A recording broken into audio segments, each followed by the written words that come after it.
Bismillahirrahmanirrahim. Assalamualaikum warahmatullahi wabarakatuh. Salam sejahtera untuk kita semua. Pada kesempatan kali ini, izinkanlah saya akan memaparkan materi yang akan saya bawakan. Sebelumnya, izinkan saya memperkenalkan diri. Nama saya Dr. Amar Salahuddin MPD. Saya merupakan salah seorang dosen di program studi Pendidikan Bahasa Indonesia, Fakultas Keguruan dan Ilmu Pendidikan Universitas Darmas Indonesia.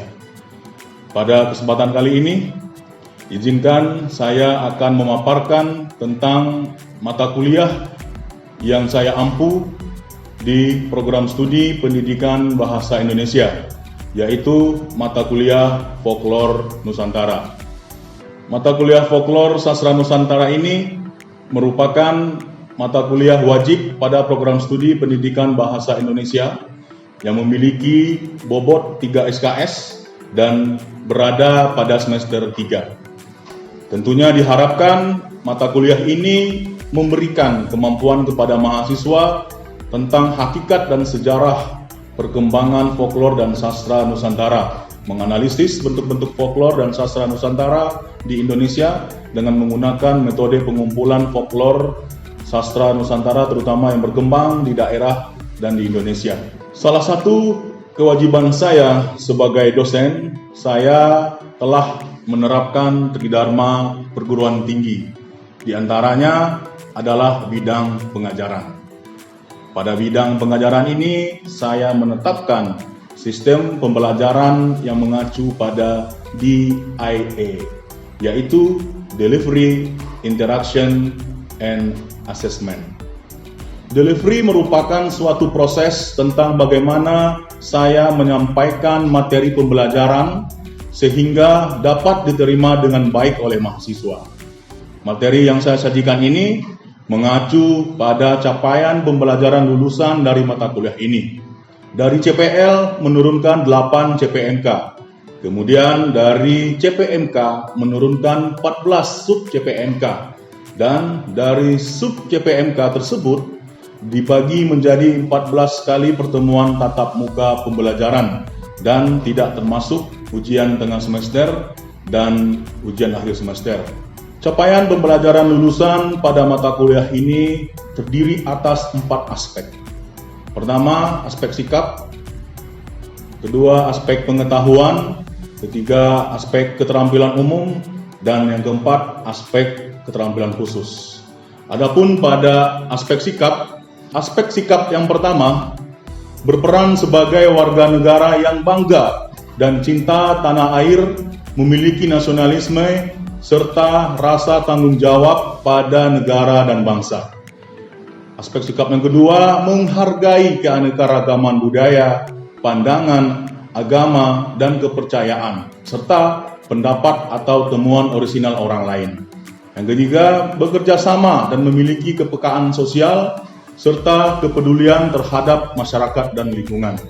Kemudian aspek pengetahuan, mahasiswa menguasai konsep-konsep dasar, bidang kebahasaan dan kesusastraan, keterampilan berbahasa dan bersastra, pembelajaran bahasa dan sastra, penelitian bahasa dan sastra.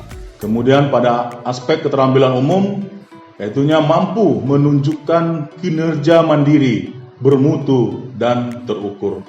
Terakhir pada aspek keterampilan khusus, yaitu menerapkan teori kebahasaan dan kesusastraan untuk keperluan pengajaran bahasa dan sastra Indonesia. Selanjutnya, capaian pembelajaran mata kuliah atau CPMK. CPMK pertama, mahasiswa mampu memahami konsep folklore dan sastra Nusantara. CPMK 2, mahasiswa mampu menelaah sejarah perkembangan folklore dan sastra Nusantara. CPMK 3, mahasiswa mampu menjelaskan penelitian folklore sastra Nusantara pada masa dahulu, masa sekarang, dan kegunaan penelitian folklore dan sastra Nusantara. CPMK 4, mahasiswa mampu mengklasifikasi sastra Nusantara dan folklore lisan. CPMK 5, mahasiswa mampu mengklasifikasi sastra Nusantara dan folklore sebagian lisan. CPMK 6, mahasiswa mampu mengklasifikasi sastra Nusantara dan folklor bukan lisan. CPMK 7, mahasiswa mampu menganalisis bentuk folklor sastra Nusantara menggunakan metode penelitian folklor dan sastra lisan. CPMK 8, mahasiswa mampu menciptakan folklor dan sastra Nusantara. Selanjutnya, bahan kajian atau materi pembelajaran pada mata kuliah ini, pertama adalah konsep dasar folklor dan sastra Nusantara, definisi, fungsi, dan karakteristik. Yang kedua, sejarah perkembangan folklor dan sastra Nusantara di Indonesia dan di dunia. Yang ketiga, penelitian folklor sastra Nusantara di Indonesia, masa dahulu, masa kini, dan kegunaan penelitian folklor di Indonesia. Yang keempat, bentuk folklor lisan, sebagian lisan dan bukan lisan. Kemudian kelima, bahasa rakyat dan ungkapan tradisional, pertanyaan tradisional, sajak dan puisi rakyat. Yang keenam, cerita prosa rakyat, nyanyian rakyat, dan kepercayaan rakyat. Yang ketujuh, permainan rakyat, teater rakyat, tari rakyat, adat istiadat, upacara, dan pesta rakyat. Yang kedelapan, arsitektur bangunan rumah tradisional, pakaian, obat-obatan, alat musik, makanan, dan minuman tradisional. Dan yang terakhir, metode penelitian folklor dan sastra Nusantara. Untuk mendukung pengajaran di kelas, saya menggunakan berbagai literatur. Bisa dilihat pada tayangan ini, pustaka utama dan buku-buku utama dan pendukung.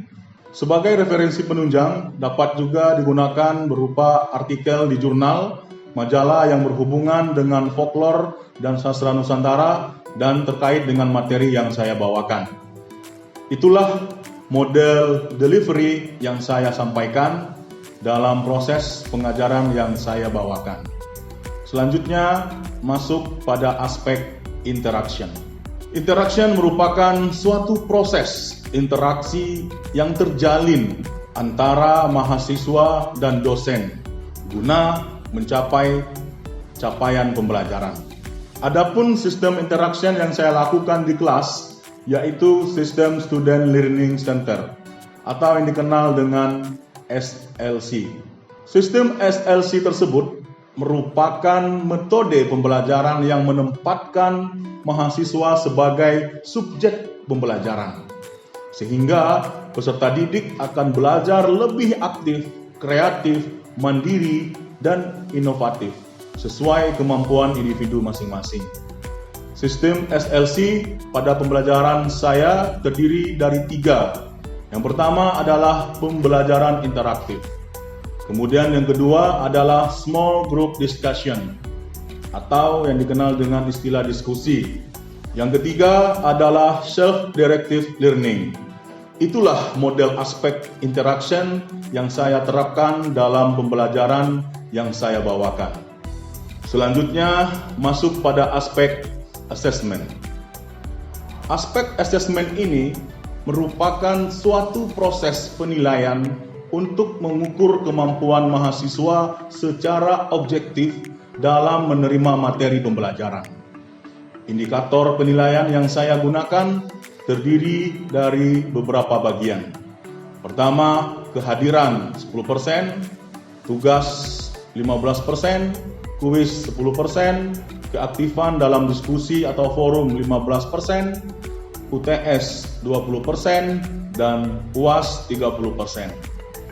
Dan hasil asesmen yang saya lakukan dengan harapan mahasiswa dapat mengetahui proses penilaian yang saya lakukan secara transparan dan objektif. Sebagai penutup, itulah tadi aspek-aspek yang saya terapkan dalam proses pembelajaran pada mata kuliah yang saya lakukan, yang terdiri dari aspek delivery, aspek interaction, dan aspek assessment, yang biasa disingkat dengan DIA. Selanjutnya, saya akan menampilkan proses pembelajaran yang akan saya lakukan di kelas dengan micro teaching secara luring atau tatap muka. Selamat menyaksikan. Bismillahirrahmanirrahim. Assalamualaikum warahmatullahi wabarakatuh. Waalaikumsalam warahmatullahi wabarakatuh. Selamat siang dan salam sejahtera untuk kita semua. Pada siang ini kembali kita bertemu di ruangan kelas ini dalam rangka melanjutkan perkuliahan kita yang pada kali ini kita lanjutkan tentunya dengan materi yang baru yang sudah ada dalam RPS kita dan bahan kajian materi yang sudah saya berikan di pertemuan awal. Apa kabar semuanya? Sehat? Baik, saudara, mengawali perkuliahan, marilah kita berdoa menurut agama dan kepercayaan kita masing-masing. Berdoa, mulai. Selesai. Saudara, silakan sambil berjalan, silakan ditandatangani daftar hadir kita. Baik, saudara, pada perkuliahan ini adapun capaian dari pembelajaran mata kuliah ini, tentunya Anda semuanya mampu mengklasifikasikan sastra Nusantara dan folklor lisan. Kemudian mahasiswa dari sub CPMK-nya, mahasiswa dapat memahami cerita prosa rakyat dan mengklasifikasikan bentuk-bentuknya yang berkembang di Indonesia. Itu CPMK dan sub CPMK dari perkuliahan kita pada hari ini.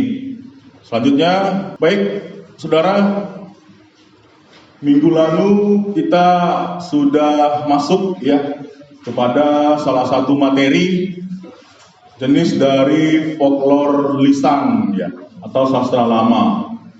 Masih ingat materinya? Ya. Apa materi minggu lalu? Puisi rakyat atau puisi lama. Kita mengetahui bahwasanya ada sastra lama dan sastra baru atau cerita prosa rakyat lama dan baru atau modern. Sudah baca materi kita? Apa saja contoh dari cerita rakyat itu, cerita prosa rakyat? Siapa yang bisa menyebutkannya? Siapa yang bisa menyebutkan contoh jenis dari cerita prosa rakyat? Jenis cerita rakyat itu ada 3, Pak. Yang pertama itu dongeng, legenda, dan mite, Pak. Oke, mite atau mitos. Terima kasih. Tepuk tangan untuk Yani ya.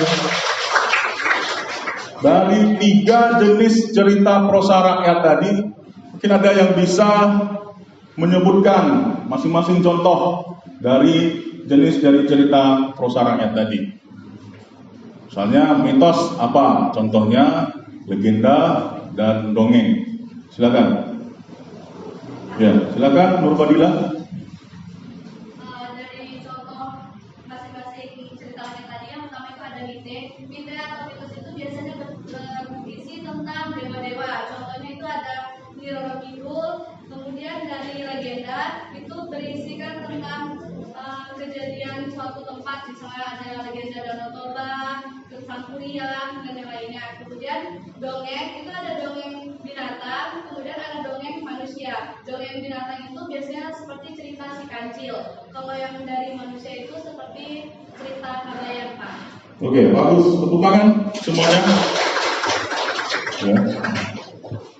Baik, saudara, benar itu dari penjelasan dari teman Anda. Oke, tadi sudah dijelaskan terkait dengan cerita prosa rakyat. Itu kan cerita yang sudah lama. Menurut Anda semuanya, apakah masih relevan cerita-cerita zaman dulu itu dengan zaman sekarang? Masih? Iya, kenapa masih? Karena cerita rakyat itu membahas masalah manusia.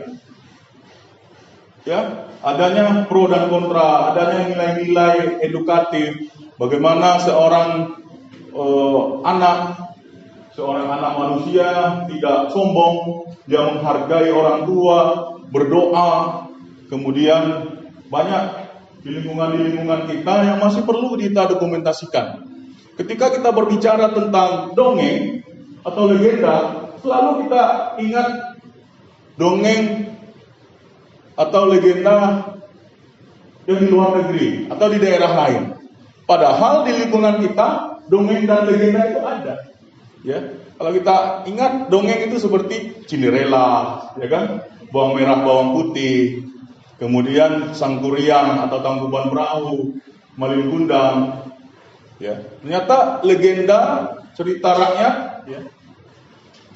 Oke, seperti kita ketahui, cerita rakyat itu adalah cerita yang turun temurun, ya, cerita yang diwariskan dari mulut ke mulut, dari mulut ke telinga. Jadi itu diwariskan oleh para orang tua kita terdahulu dan kita mendengar. Ya, makanya itu perlu kita dokumentasikan. Ya, dari cerita rakyat itu ada beberapa ciri-ciri.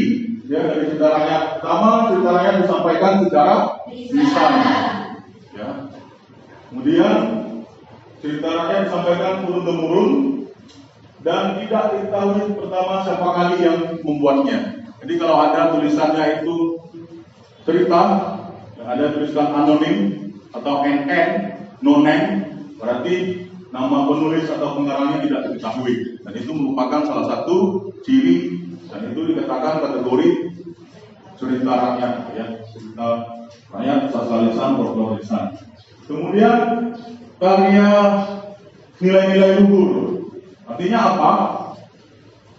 Banyak nilai-nilai yang terkandung dalam cerita rakyat itu.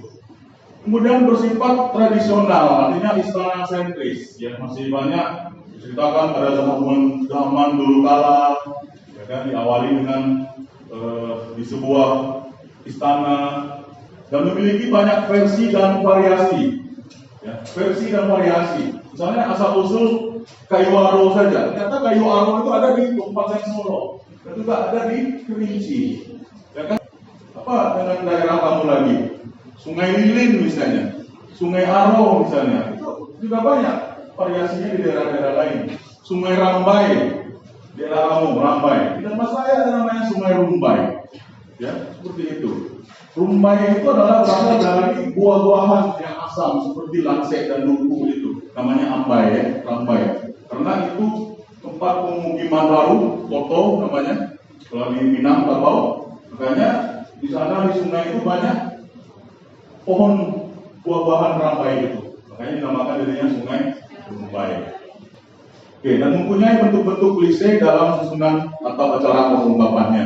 Artinya tidak diketahui, ya. Oke, ini yang penting, saudara, ya, fungsi cerita rakyat. Tadi dikatakan tidak relevan lagi, ternyata masih relevan, ya, karena cerita rakyat berfungsi sebagai sarana hiburan, ya, menghibur kita. Legenda itu lebih dikenal sebagai cerita asal usul, ya, atau cerita sejarah. Ya, itu lebih mudah kita mengenalnya dan menuliskannya. Kemudian sebagai fungsi sebagai sarana pendidikan. Ya, banyak pesan-pesan yang disampaikan, ya, pesan atau amanat yang dapat bermanfaat bagi watak dan kepribadian para pendengarnya. Kemudian fungsi sarana penggalang rasa. Ini, ya, kita menghargai perbedaan. Bagaimana kita bisa di tengah masyarakat kita menghargai itu, dan perbedaan itu bukan kita beruncing, ya, tapi perbedaan itu bagaimana kita menghargai dan menghormati perbedaan itu. Kemudian selanjutnya fungsi lain lagi dari cerita rakyat adalah pengokoh nilai-nilai sosial budaya, ya. Jadi banyak diajarkan nilai-nilai etika dan moral sebagai pedoman bagi masyarakat. Cerita rakyat itu dibagi atas 3, ya. Pertama, mitos, ya. Ketahui mitos itu adalah cerita yang dianggap suci, ya, dan dianggap benar-benar terjadi. Kemudian legenda, ya. Legenda itu prosa rakyat yang mempunyai ciri yang mirip dengan mite, tapi dianggap benar-benar terjadi, tapi tidak dianggap suci. Gunung Medan, kan itu belum didokumentasikan, ya. Cerita Anda, tugas senior Anda tahun lalu itu menulis cerita asal-usul nama-nama jorong, ya, di Koto Padang, di Sungai Duo. Kemudian selanjutnya dongeng. Ini apa yang terbayang, yang terlintas di pikiran Anda semuanya ketika berbicara tentang dongeng ini? Pernah didongengkan? Ya, kalau mendongeng ini seakan-akan kita diceritakan ya, mendongeng. Mendongeng itu hanya ada di khayalan saja. Tapi percaya, kita anak-anak percaya. Ya, dan dia memahami itu, kalau tidak boleh seperti itu. Ya, tidak boleh berkata-kata kotor, ya, tidak boleh makan kita itu bersisa. Jadi contoh dongeng ya seperti kancil, kera, buaya, siput, harimau, sikabayan, Cinderella, bawang merah, bawang putih. Kita lanjutkan saudara. Jadi ada unsur-unsur cerita ya. Kalau kita belajar dalam karya sastra, sama ya, sastra lama dan sastra baru ini. Ada unsur-unsur cerita, unsur-unsur pembangunan karya sastra. Apa saja unsur-unsurnya? Ada dua. Pertama, implisit dan eksplisit. Dari materi yang kita sampaikan tadi, jadi kita minta kita bikin small group discussion ya. Jadi Anda dibagi 1, 2, 3, 4, 5, 6, 7, 8, 9 ya. Dibagi 1, 2, bagi per kelompok saja, per kelompok kecil saja, berempat-berempat. Kita diskusikan menurut Anda semuanya apa cerita rakyat ya, yang ada di lingkungan kita. Nah, silakan disebutkan, silakan ditulis, diklasifikasikan ya, cerita prosa rakyat yang ada di lingkungan kita, tempat tinggal kita. Dan itu merupakan salah satu kekayaan. Ya, ternyata di lingkungan kita banyak yang bisa dijadikan bahan ajar. Ya. Ketika Anda mengajar, itu kan bisa dijadikan sebagai bahan ajar.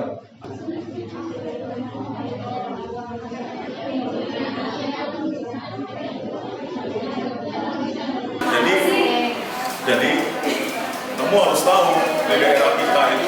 Kemarin kan kamu sudah bikin ya? Iya. Sudah bikin tugas kan? Coba ingat-ingat lagi. Kira apa kategorinya kemarin? Ada cerita kemarin kan cuma legenda saja. Coba di tempat tinggal kamu masih ingat apa pelajaran mata kuliah? Kita sudah melewati ya waktu diskusi kita. Tentunya diskusinya luar biasa tadi. Ya. Jadi silang pendapat juga nampaknya tadi ya, sangat aktif. Baik, silakan perwakilan kelompoknya. Selanjutnya kita panggil kelompok 2 untuk mempresentasikan, untuk menyampaikan hasil diskusinya. Yaitu salah satu mitos yang ada di daerah kami, yaitu daerah Bungo, tepatnya di Bungo. Kalau di daerah kami ada mitos yang kalau bahasa Indonesia itu tikar dulu, kalau di timur bahasanya lepek dulu. Mitos ini diceritakan oleh orang-orang dahulu. Kalau di Limbur itu ada sungai yang namanya itu Sungai Batang Kebo. Kalau menurut cerita-cerita orang terdahulu, tikar gunung ini suka, dia bukan tikar tapi seekor hewan yaitu ular. Tapi ular ini dipercaya bentuknya itu lebar seperti tikar. Selanjutnya di desa kami itu ada dongeng yang namanya itu Batu Anggai. Di mana Batu Anggai itu awalnya ada sepasang suami istri yang sudah lama menikah tetapi belum punya anak. Setelah dia lama menikah itu belum punya anak, dia ingin sekali mempunyai anak tetapi belum dikasih sama satu kita. Setelah sekian lama dia berusaha, akhirnya dikaruniai anak perempuan. Sampai ke langit tadi batunya terpecah menjadi 7. Batu yang 7 itu salah satunya ada di saya, yaitu di Bungo. Terima kasih.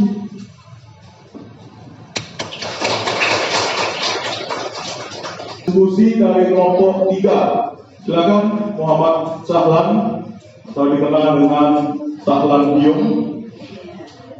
Ya. Tapi bila. Baiklah, Assalamualaikum warahmatullahi wabarakatuh.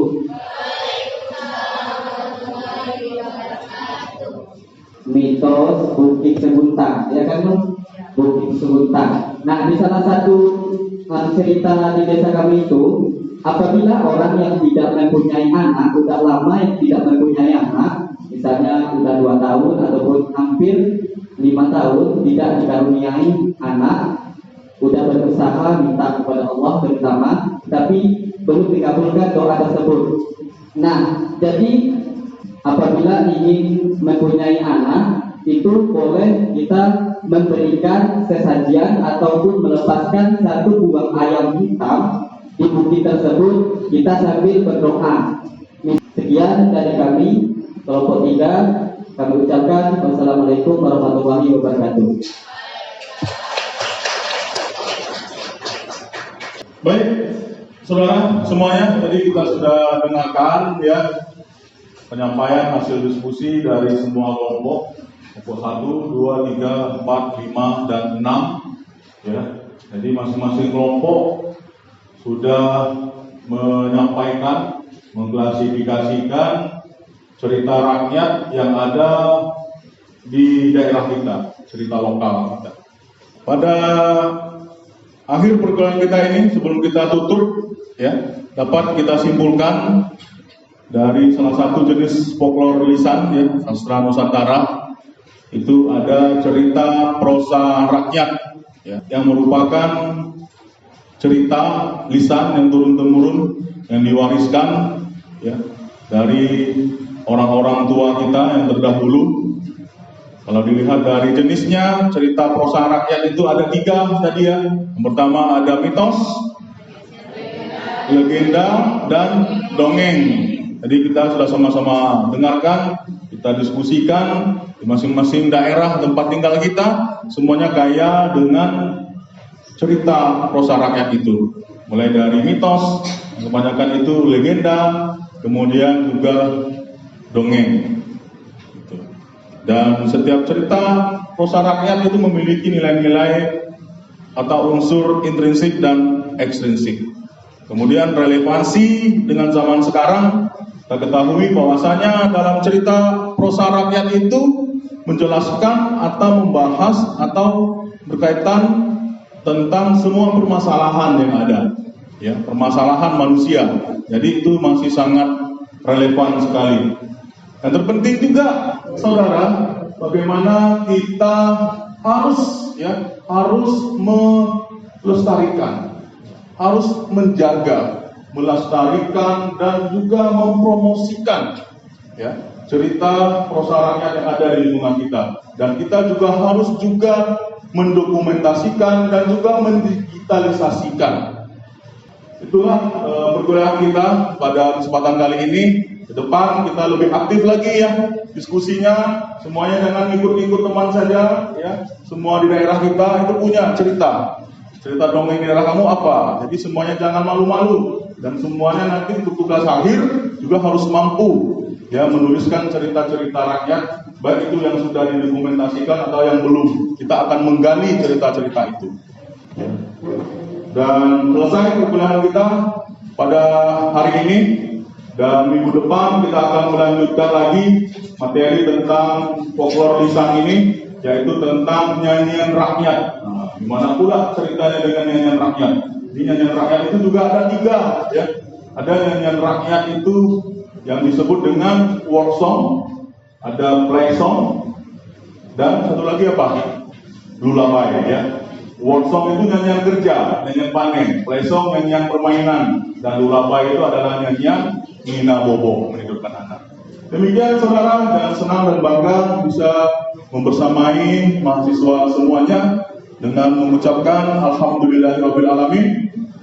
Ya, salam sehat dan sukses selalu. Sampai jumpa minggu depan. Assalamualaikum warahmatullahi wabarakatuh. Waalaikumsalam warahmatullahi wabarakatuh. Demikianlah tadi video pembelajaran tatap muka di kelas yang sudah saya tampilkan. Demikian yang dapat saya sampaikan. Sekali lagi terima kasih dan semoga bermanfaat. Assalamualaikum warahmatullahi wabarakatuh.